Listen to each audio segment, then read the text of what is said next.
전 세계에서 해결하지 못하고 있는 가장 큰 난제 중에 하나가 사실은 탈모죠. 네. 근데 보면 예전에도 머리가 빠져 고민인 경우들이 있었겠죠. 근데 왜 지금 이제 이 시대에 탈모가 이렇게까지 큰 화두가 될까 생각해 보면 평균 수명이 일단 엄청 길어졌어요. 오늘은 주제가 좀 많이 무서운 주제잖아요. 탈모. 그러니까 이게 약간 우리나라의 탈모 인구가 꽤 엄청나거든요. 그리고 요즘은 여성 탈모도 굉장히 비율이 높아져서 맞아요. 뭐 어쨌든 머리카락에 고민 갖고 계신 분들이 많아요. 무섭지. 그렇죠. 이 탈모에 도움이 되는 뭐 영양 막 이런 것 쪽을 오늘 좀 얘기해 주시면 너무 좋을 것 같아요. 네, 뭐 사실은 이제 머리가 빠진다, 혹은 머리가 급격히 가늘어진다, 뭐 이런 유의 모발의 문제를 느끼실 때 이제 피부과를 가시거나 혹은 뭐 모발 전문 클리닉 같은 데를 가시잖아요.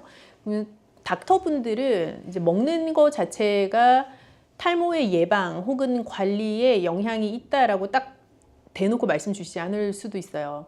그런데 실제로 어떻게 보면 머리카락이라는 것 자체는 단백질로 구성되어 있거든요. 그래서 우리가 아주 쉽게 생각하면 어떤 특정 개인의 영양 상태가, 단백질 영양 상태가 꽤 우수하다 혹은 그렇지 않다를 판단할 수 있는 굉장히 직관적인 지표예요. 머리 끝이 갈라져 있냐, 머리가 제대로 올바른 속도로 길지 않냐, 뭐 이런 것들이 정말 말초까지 가는 단백질 영양이 잘 되어 있지 않다라는 증거이기도 하고, 또 한편으로는 손톱 발톱이 자라는 것도 그래요. 손톱 발톱이 제 속도로 자라나지 않고 갈라지고 깨진다? 그러면 단백질 영양의 이슈가 있는 거죠. 그래서 머리카락이나 손톱 발톱 같은 것들이 결국에 구성하고 있는 성분이 단백질이니까 내가 무엇을 먹느냐에 따라 어떠한 영양이 가는지가 당연히 연결되어 있겠죠. 그런 면에 있어서 무슨 식품을 먹으면 뭐 잔디 인형같이 머리가 납니다, 제가 이렇게 말씀 못 드려도 분명히 먹는 것과 모발 건강, 탈모 사이에는 연관관계가 있죠. 그러면 그 탈모 좀 증상 중에서 그러면은 모발이 엄청 가늘어진다거나 아니면 색이 갑자기 막 바뀐다거나 그런 것도 좀 뭐라고 해야 돼? 전조 증상이라고 볼 수 있을까요? 뭐 제가 이제 탈모 전문의는 아니기 때문에 그렇게 어떤 진단 차원에서 말씀을 드릴 수는 없는데, 본인의 평상시, 그러니까 평균적인 모발 상태가 어떻다라는 거는 각각 개인의 기준을 가지고 계실 거예요. 우리가 그걸 표준화할 수는 없을 수도 있지만, 근데 내가 느낄 때 뭐 작년 이맘때보다 뭐 머리숱이 현저히 없어진 것 같아, 뭐 머리가 굉장히 가늘어진 것 같아, 쫙쫙 잡았는데 손에 들어오는 느낌이 얇아진 것 같아, 이제 그런 증상을 느끼시면 사실 시작되고 있는 시점이라고 봐야 되겠죠. 그럼 아까 방금 전에 말씀하실 때 그 영양소 섭취가 어떻게 보면 탈모에 영향을 미칠 수 있다라고 네. 말씀해 주셨는데, 그러면은 아까 말씀드렸듯이 단백질이잖아요. 네. 그 단백질을 섭취하는데 식물성이나 동물성 둘 중에 어떤 걸 섭취하는 게 그 탈모 예방에 더 도움이 될 수 있을까요? 뭐 이거는 탈모 예방 관리뿐만 아니라 단백질 섭취의 일반적인 기준이라고 생각하셔도 좋은데요. 동물성 단백질, 식물성 단백질, 크게 단백질 근원 재료를 둘로 나눠 본다고 했을 때 동물성 단백질 재료가 훨씬 완전성이 높아요. 그 말인즉슨 필수 아미노산도 동물성 단백질 재료가 훨씬 많이 가지고 있고, 그 동물성 단백질을 내가 먹었을 때 식물성 단백질 먹은 것보다 체내에서 잘 효율적으로 활용될 수 있는 생체 효용성도 훨씬 높죠. 근데 다만 동물성 단백질 근원 식품은 고지방인 경우도 많고, 비타민, 미네랄 혹은 식이섬유 같은 미량 영양소를 동시에 다 가지고 있는 경우는 아주 드물어요. 근데 식물성 단백질은 단백질로서 노리는 생체 효용성은 동물성 단백질 대비 높지 않을 수 있지만 비타민, 미네랄 충분히 가지고 있고 식이섬유도 가지고 있는 근원 식품들이 많죠. 그래서 동물성, 식물성 단백질을 적절하게 잘 균형 있게 섭취하시는 것이 중요한데, 만약에 뭐 하루 3번 정도 뭐 식사를 하시든 간식을 드시든 하루 3번 정도 메인 내가 무엇을 먹는다라고 하면 뭐 1번 정도는 동물성 단백질 섭취하시고 2번 정도는 식물성 단백질 섭취하시면 딱 좋은 밸런스라고 생각해요. 네. 그러면 동물성 단백질이랑 식물성 단백질 각각의 그 음식들이 있을 거 아니에요? 네네. 각각 추천하는 음식들이 또 있을까요? 동물성 단백질은 우리가 일반적으로 아는 고기류에 해당을 한다고 보시면 돼요. 그래서 다들 자주 드시는 뭐 돼지고기, 닭고기, 소고기, 양고기, 뭐 염소고기, 또 뭐 있나요? 오리고기 등등. 생선 쪽은 어떤 동물성 단백질 육류에 해당하는 것들이죠. 아. 어류, 어패류에 해당하는 것들도 이제 동물성 단백질에 속할 수 있어요. 각종 생선류들, 특히 등푸른 생선에 속하는 생선들, 그리고 뭐 조개, 연체 동물에 해당하는 오징어, 뭐 이런 것들도 다 해당 사항이 있는 이제 동물성 근원 재료들이죠. 그리고 달걀도 동물성 재료에 속할 수 있고요. 식물성 단백질에 속하는 건 대표적인 게 이제 콩, 두부, 또 거기서부터 파생되는 뭐 두유 이런 것들이 식물성 단백질 재료 해당할 수 있죠. 그럼 그 중에서 제일 추천하는 거는 혹시 없으실까요? 제일 추천하는 거요. 저는 동물성 단백질 재료를 육류에서 택하실 때는 기름기 없는 부위. 이건 특정 어떤 고기를 제가 추천드리는 것보단 기름기 없는 부위 그리고 그렇게 조리한 조리법이 더 중요하죠. 그래서 말씀드렸잖아요. 물에 빠진 고기를 사랑하게 돼야 건강할 수 있다고. 물에 빠진 고기 예를 들면 보쌈, 수육, 삼계탕 그런 것들이 삼겹살 구이, 오겹살 구이, 뭐 치킨 이런 거보다 건강하겠죠? 그래서 물에 빠진 고기를 사랑할 수 있으면 좀 오랫동안 건강할 수 있어요. 식물성 중에서 어떤 게 식물성은 사실 약간 어떻게 보면 개인 취향이기도 한데요.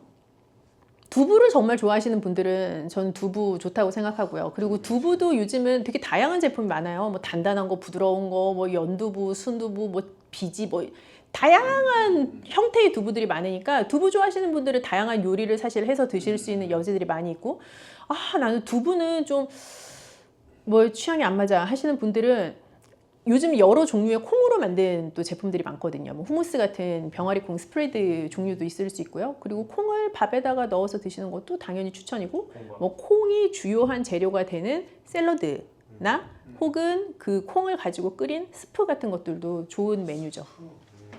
그럼 그 아까 말씀하실 때 식물성이랑 동물성 이렇게 골고루 먹으면 좋다고 했는데 그러면은 하루에 이제 세 끼가 있다고 했을 때 뭐 첫 끼는 동물성, 두 번째 끼니는 뭐 식물성 이렇게 하는 게 좋나요? 아니면 어떤 식으로 먹는 거죠? 그거 정말 개인 취향과 자기의 라이프 스타일인데요. 네. 그냥 하루에 3번 정도 단백질을 먹을 수 있는 찬스가 있다면 한 번은 동물성 단백질, 뭐 2번은 식물성 단백질 섭취하면 좋을 것 같아요. 예를 들어서 내가 오늘 저녁에는 뭐 보쌈을 먹을 거야 라고 하면 오후에 뭐 오후 간식 뭐 두유 한 팩 먹어도 좋을 것 같고, 뭐 아침에는 요즘 간단하게 아침 드시는 분들 계시잖아요. 그래서 연두부 뭐 이렇게 작은 팩 나오는 거 곁들여 가지고 샐러드를 먹거나 그런 류의 식사들 좋죠. 근데 아까 방금 말씀하실 때 그 단백질 섭취가 결국에는 그 탈모 예방에 도움이 될 수 있다라고 말씀하셨잖아요. 네. 근데 그러면 단백질 보충제는 어떤가요?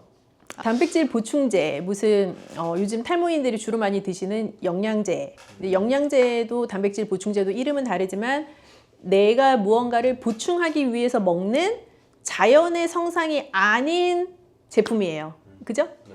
그래서 단백질 보충제, 뭐 각종 뭐 비오틴 영양제 이런 것들 탈모이신 분들은 오히려 챙겨 드시는 경우가 많은데, 현대인의 가장 큰 문제는 저는 적게 먹어 문제가 아니라 과량 먹어서 문제라고 생각을 하기 때문에 단백질 보충제를 내가 진짜 무슨 뭐 버디빌딩 대회 나갈 거예요. 그래서 정말 머슬업이 필요하고 막 내가 평상시 먹는 단백질보다 막 훨씬 과량의 단백질을 먹어야지 효과가 있을 것 같고 이런 특수한 케이스가 아닌 이상에는 단백질 보충제를 탈모를 위해서 챙겨 드시는 거는 조금 피하시는 게 오히려 더 득이 많을 수 있겠다 하는 생각이 들어요. 왜냐하면 단백질 보충제라는 제품을 만들 때 굉장히 다양한 조합의 아미노산을 섞게 되고 이제 부재료들을 많이 넣게 되는데, 그 여러 가지 이제 섞이는 것 중에 보통 근육 키우시는 분들이 이제 크레아틴 성분이 있는 거를 원하시는 경우가 많거든요.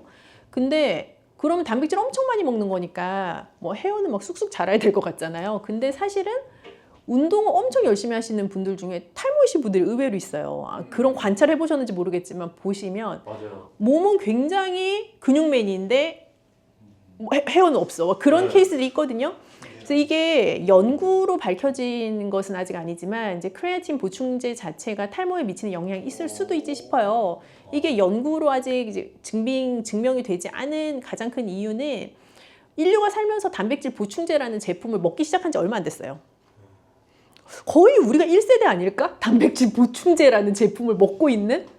그래서 우리 위의 세대에는 단백질 보충제라는 제품 없었고 그런 거를 먹다가 한 생애를 잘 풍미하고 돌아가신 분도 거의 없어. 그러니까 지금 이제 단백질 보충제라는 거를 먹는 거의 우리가 첫 번째 노출되어 있는 세대인 거예요. 그러니 뭐 그게 탈모에 미치는 영향이 있는지 없는지, 예를 들어 뭐 나의 아들과 나의 손주에게 미치는 영향이 있는지 없는지 아직 아무도 몰라. 그래서 그런 제품이거든요. 그래서 조금 너무 그렇게 집착 안 하시는 게 어떨까 하는 생각 들고, 영양제도 마찬가지예요. 그 탈모에 좋다고 뭐 맥주 효모도 한참 유행을 했었고, 뭐 비오틴 이런 것들이 들어가 있는 비타민 B군이 왕창 들어가 있는 영양제 뭐 이런 것도 오히려 모바일 클리닉 가면은 또 주시는 경우도 있고 한데, 그런 케이스들도 보면 그분이 영양이 부족해서 탈모가 온 케이스는 거의 없거든요. 전 세계적으로 영양이 결핍돼서 탈모라는 증상까지 가려면 정말 기아가 만연한 국가에서 일어나는 일이에요. 근데 우리나라처럼 비만이 만연한 국가에서는 그런 일은 거의 안 일어나요. 그래서 영양 부족으로 탈모가 온다라기보다는 특정한 어떤 다른 영향들, 예를 들어 자외선의 노출도 너무 높다든지, 아니면 내가 진짜 스트레스를 많이 받는다든지 하는 다른 영향이 나의 탈모에 좀 더 강력한 트리거가 되는 케이스이지, 영양이 부족해서 탈모가 오는 경우는 저는 흔치 않다라고 생각하기 때문에 특별한 것을 챙겨 먹는 것 자체가 오히려 조금 역효과가 있을 수도 있겠다, 현대인들에게는. 그런 생각도 들죠. 예를 들어서 탈모이신 분들 중에 보면 무의식 중에 머리카락을 자주 만지시는 분들이 있어요. 우리 왜 고3 수험생들 보면은 수학 문제 막 이렇게 어려운 거 풀수록 머리 이렇게 막 꼬면서 푸는 친구들 있거든요. 네. 아세요? 여자친구들 그런 친구들 많아요. 저 그래서 제가 이게 그랬어요. 정말 물리적으로 머리에 계속 물리적인 힘을 가하는 거잖아요, 두피에. 네. 그래서 여기에만 부분 탈모가 오는 친구들도 있어요, 보면. 그래서 그런 것처럼 머리카락에 의식적으로 손을 많이 대는, 그리고 내가 막 두피에 열이 나고 땀이 나고 하면 그걸 견디지 못해서 막 긁는, 이제 그런 유의 습관을 가지신 분들이 있는데, 그런 거는 의식적으로 좀 개선을 하시면 사실 훨씬 좋죠. 그리고 평상시에 진짜 머리 끝까지 열 뻗치는 일이 많이 없을수록 당연히 좋겠죠. 그럼 평화로울수록. 그리고 이렇게 더운 여름철일수록 사실 두피의 열이 빠져나가지 못하게끔 하는 모자를 너무 계속 쓰고 계시다거나 하는 것도 사실 탈모에는 좋은 영향이 없죠. 오히려 안 좋은 영향이 있죠. 전 세계에서 해결하지 못하고 있는 가장 큰 난제 중에 하나가 사실은 탈모죠. 네. 근데 보면 예전에도 머리가 빠져 고민인 경우들이 있었겠죠. 근데 왜 지금 이제 이 시대에 탈모가 이렇게까지 큰 화두가 될까 생각해 보면, 평균 수명이 일단 엄청 길어졌어요. 예전에는 뭐 60, 70 되면 이제 자연스럽게 이제 수명이, 인간으로서의 수명이 종료가 되는 경우가 많았는데, 지금은 90살 넘어서까지 사시는 분들이 많으시잖아요.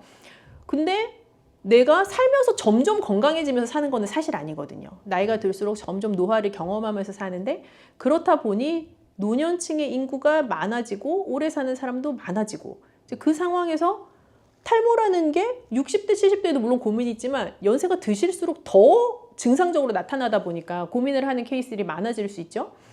젊은 층 탈모도 늘어나고 있는 것도 또 탈모에 대한 어떤 이슈가 되는 것 중에 하나일 것 같기도 해요.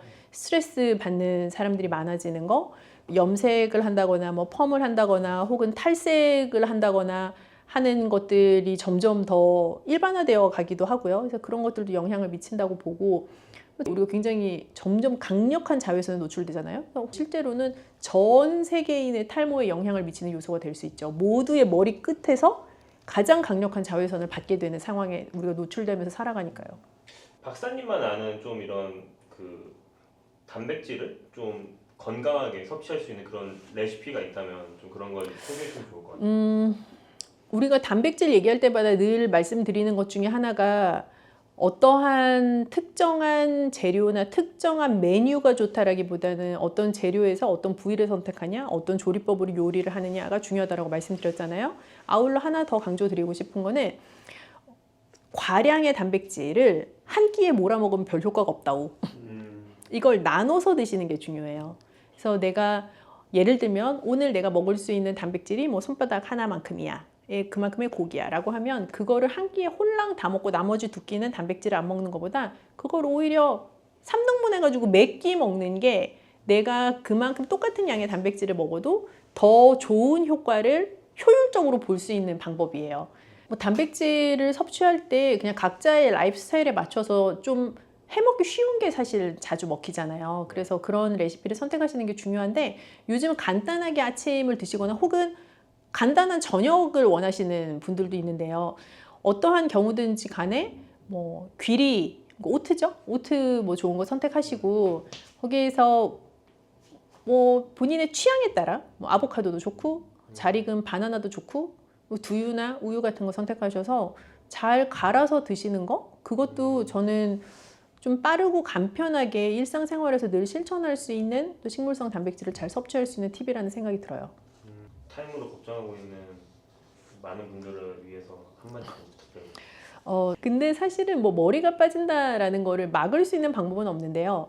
이게 소 잃고 외양간 고친다라는 말이 있잖아요. 그런 것처럼 이 머리가 다 빠지고 나서 고민을 하면 사실 좀 늦어요. 그래서 어느 시점이 이제 고민하기가 적절한 타이밍이냐.